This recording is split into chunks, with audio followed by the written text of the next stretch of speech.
Our last video went over a few basic things about fluid power, and we talked about the concepts of work, power, and efficiency. In this section, we'll take a closer look at hydraulic systems to try to better understand how they work. Like other technological systems, fluid power systems are planned out and communicated using diagrams and symbols. Diagrams like this one are used for communicating technical information about a system, even across language barriers. But they look a little more like alien messages if you don't know what you're looking at. Let's try to understand some of the common symbols in a hydraulic system diagram. Lines in a diagram are the pipes, hoses, and tubes that carry hydraulic fluid through a system. A straight, solid line represents continuous lines. These are the main path for the flow of fluid. Dashed lines are used to represent pilot, drain, purge, and bleed lines. Fluid doesn't generally flow through these lines all the time, only under certain circumstances. Flexible lines don't always get special recognition on a hydraulic schematic, but they might, using a curved connection like this in a normal line. Flexible connections are typically used in components that need to be allowed to move. Loops like these indicate that the lines cross but don't connect. Dots indicate that there is a connection between two crossing lines, that they join together at a junction. Other components in a hydraulic system use certain shapes to represent their function. Circles represent components that spin, such as pumps or motors. Diamonds represent components that affect the hydraulic oil in a system, such as filters, heaters, or coolers. Squares represent valves. Valves control when and where fluid is allowed to flow. These squares are sometimes connected together to show valves with various positions. Any of these symbols can be modified with lots of extra little symbols to denote the special features of a component. Operator symbols are drawn beside a component symbol to show how that component is controlled. A solenoid is an electrical control in which an electrical signal causes a little push that can slide or move something from one position to another. A hydraulic pilot triggers a component when a high enough hydraulic pressure occurs. Mechanical linkage means a component is mechanically connected to something that's moving it, such as an electric motor being connected to a hydraulic pump by a shared axle. A detent control works like a spring, but has several positions that the control might fall into. Think of this as a spring with a few settings. With enough pressure, it will push out of one setting and into the next. And of course, components might be controlled by a simple spring, like in a valve where a spring might keep the flow of fluid open or closed unless there is enough pressure to compress the spring. Reservoirs are storage containers for hydraulic fluid waiting to be pumped into the system. These might be represented in a drawing as a vented reservoir, which has no top line, or a pressurized reservoir, which is shown as an enclosed capsule. Cylinders or actuators convert fluid power back into mechanical power by pushing or pulling on something. Valves allow or prevent fluid from flowing through a line, sometimes with a certain condition, sometimes in a certain direction. An orifice controls the rate of flow through a section of pipe. We'll talk more about rate of flow shortly. A ball valve is a valve that a user manually opens or closes to allow or prevent fluid from flowing through a certain section. White indicates that a valve is normally open, black indicates that a valve is normally closed. A check valve allows for flow in one direction only. The direction of flow is against the point in the symbol. If too much pressure builds up downstream and the fluid tries to flow in the direction of the point, the valve will shut and prevent this. A common example might be on an air pump for a fish tank. As long as the pump is pushing air through the line, there's no problem. But if the pump stops working due to a power outage or another malfunction, water from the fish tank could siphon back through the tube, flooding the air pump and causing electrical damage. So a check valve is put between the pump and the tank to prevent water from backflowing through the tube. Pumps supply the pressure in a hydraulic system. Hydraulic pumps are usually powered by electric motors. There are lots of different types with different features for different situations. In a diagram, the symbol for a pump looks like this. and the arrow indicates the direction of flow. If you want to learn more about reading hydraulic diagrams and the different components involved in these systems, I suggest checking out Lunchbox Sessions.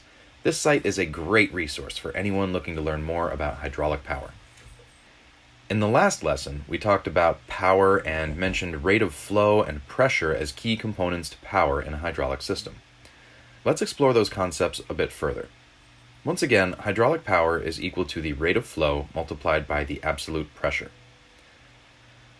Pumps provide the pressure in a system, and they can create greater pressure at lower flow rates. So if the rate of flow can be decreased, the amount of pressure can be increased.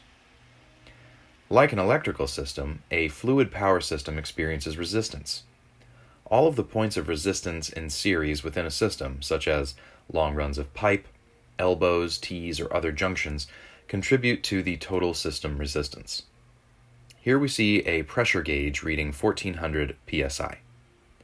After a long run of pipe, the next gauge reads 1200 psi, and after a couple of bends in the pipe, the last gauge reads just 1000 psi.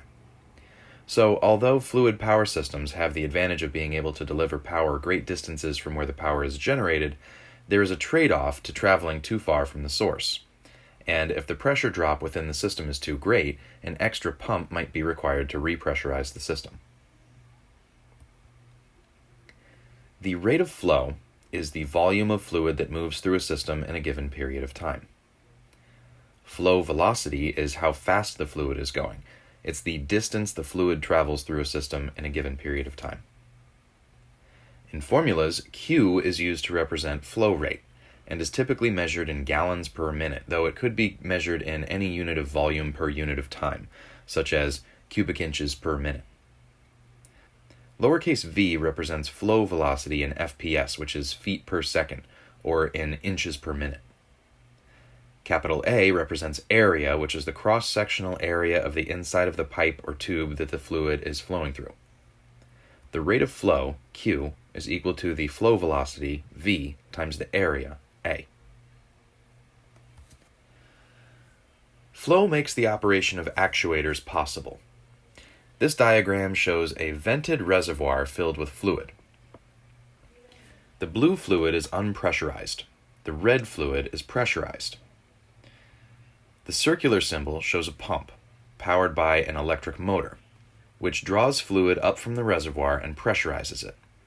To the right of the pump is a valve that is normally closed and does not allow fluid to flow, but if too much pressure builds up in the system, fluid will flow through the pilot line, compressing the spring and pushing the valve into the open position, where the arrow lines up with the pipe.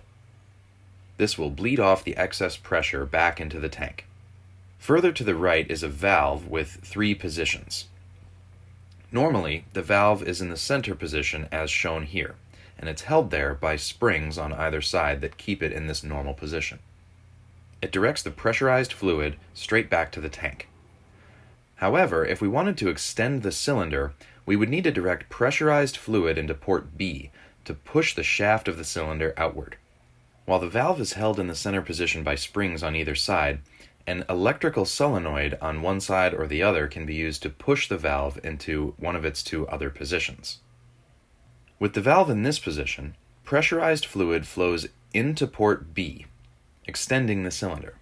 This forces unpressurized fluid from port A through the lines, through a filter, and back into the reservoir to be used again in the system. When the valve is shifted to the opposite position, pressurized fluid flows into port A and the cylinder retracts. The unpressurized fluid in port B is now allowed to flow through the filter and back to the tank. A cylinder that works this way is called a double action cylinder, as it can be pushed in or out by fluid from either direction. Let's see an example of a flow problem. A flow meter attached to the main line in a hydraulic system measures the flow rate at 15 gallons per minute.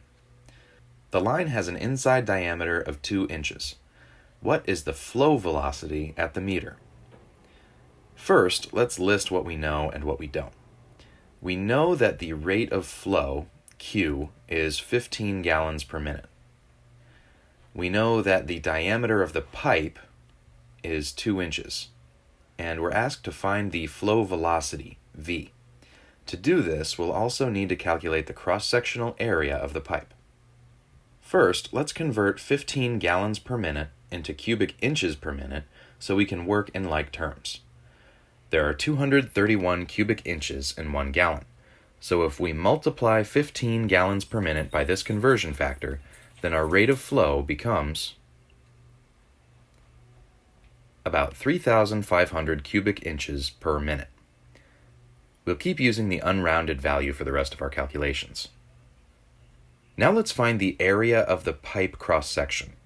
Since the pipe is circular, we can use the area formula for a circle, where area is equal to pi times the radius squared. The radius of our pipe is 1 inch, so we have a cross-sectional area of 3.14 square inches. Now that we know the area, we can finish our calculation. The rate of flow equals the flow velocity times the area. Since we're trying to solve for the flow velocity, let's rewrite this formula in terms of v and substitute the values that we know. 3,465 cubic inches per minute of flow divided by 3.14 square inches of area equals a flow velocity of 1,100 inches per minute. A concept that is fundamental to the study of fluid power is called Pascal's law, after Blaise Pascal, who figured out that pressure applied on a confined fluid at rest is transmitted undiminished in all directions and acts with equal force on equal areas and at right angles to them.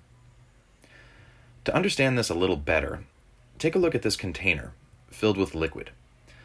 According to Pascal's law, how much force is exerted on every square inch of the container wall if 10 pounds of force is applied to the 1 square inch stopper? Since the pressure on a fluid is undiminished and equal in all directions, the pressure on every square inch of the inside container wall will be 10 pounds. If the bottom of the container is 20 square inches, what is the total resulting force acting on the bottom of the container? At 10 pounds per square inch, there will be 200 pounds of force exerted on the bottom of the container. The relationship between force, area, and pressure in Pascal's law is illustrated here. Does this look familiar? We've seen the same mathematical relationship before. When we learned about electricity, we saw this relationship with Ohm's law, using voltage, current, and resistance. The density triangle shows the same relationship between density, mass, and volume. A few slides back, we saw this relationship between rate of flow, flow velocity, and area. In all of these examples, if we know 2 of the values, we can calculate the third. Force is equal to pressure times area. Pressure is equal to force divided by area, and area is equal to force divided by pressure. One of the perks of a hydraulic power system is the ability to multiply force. The concept is similar to simple machines, which can increase force by decreasing distance. In a hydraulic press, 10 pounds can lift 100 pounds by exchanging force for distance. Notice that the 10 pounds applied to the input piston moves a lot farther than the 100 pounds on the output. The force and distance covered by each cylinder is related to the surface area of the cylinders. Essentially, the volume of fluid displaced by the input cylinder is exactly equal to the volume of fluid that raises the output cylinder. So we have 2 cylinders of equal volume, but with different diameters and heights. The volume of a cylinder is its height multiplied by the area of its round end. Since the height times the area of cylinder 1 is equal to the height times the area of cylinder 2, the relationship between these cylinders might look something like this. If the input cylinder has an area of 2 square inches and moves through 10 inches of distance, and the output cylinder has a 20 square inch area and moves through 1 inch of distance, this confirms the 10-to-1 ratio shown by the input and output forces. Let's see another example of mechanical advantage used in a hydraulic system. A force of 100 pounds is applied to the input cylinder of the hydraulic press. The diameter of the input cylinder is 4 inches, and the diameter of the output cylinder is 12 inches. If we want to find the mechanical advantage of this system, we need to first figure out a couple of things. First, what is the pressure in the system? How much force can the output cylinder lift? and ultimately what is the mechanical advantage of the system. Let's list what we know and what we don't. The input force is 100 pounds. The diameter of the input cylinder is 4 inches. We need to find the area of the input cylinder. We need to find the pressure within the system. We need to find the force exerted by the output cylinder. The diameter of the output cylinder is 12 inches. The area of the output cylinder is still unknown, and we ultimately want to figure out the mechanical advantage. First, let's figure out the pressure in the system. Pascal's law says that pressure is equal to force divided by area. To use this formula, we need to know the area of our input and output cylinders.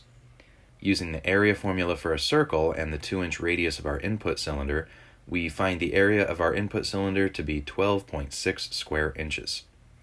Using the same formula and the 6-inch radius of our output cylinder, we find our output cylinder's area to be 113 square inches. Substituting the 100-pound input force and the 12.57 square inch input area, we can calculate the pressure in the system to be about 7.955 pounds per square inch. The next question is how much force can the output cylinder lift? Again, we'll be using Pascal's law to figure this out, except now we know the pressure and we know the area of our output cylinder, and we're trying to solve for the force. 7.955 pounds per square inch of pressure times 113 square inches of surface area equals 899 pounds of output force. Now we have what we need to figure out the mechanical advantage of the system. The output force divided by the input force equals the mechanical advantage. 899 pounds of output force divided by 100 pounds of input force gives us a mechanical advantage of about 9-1. Hydraulic systems are able to transmit force undiminished due to the fact that hydraulic fluid doesn't compress the way a gas does. It can simply be pushed along through an enclosed system. This ability of a hydraulic system to transfer and magnify force is one of the greatest advantages of fluid power systems. In our next lesson, we'll take a look at pneumatic power. We'll find out what it has in common with hydraulics and what it can do differently. Thanks for watching.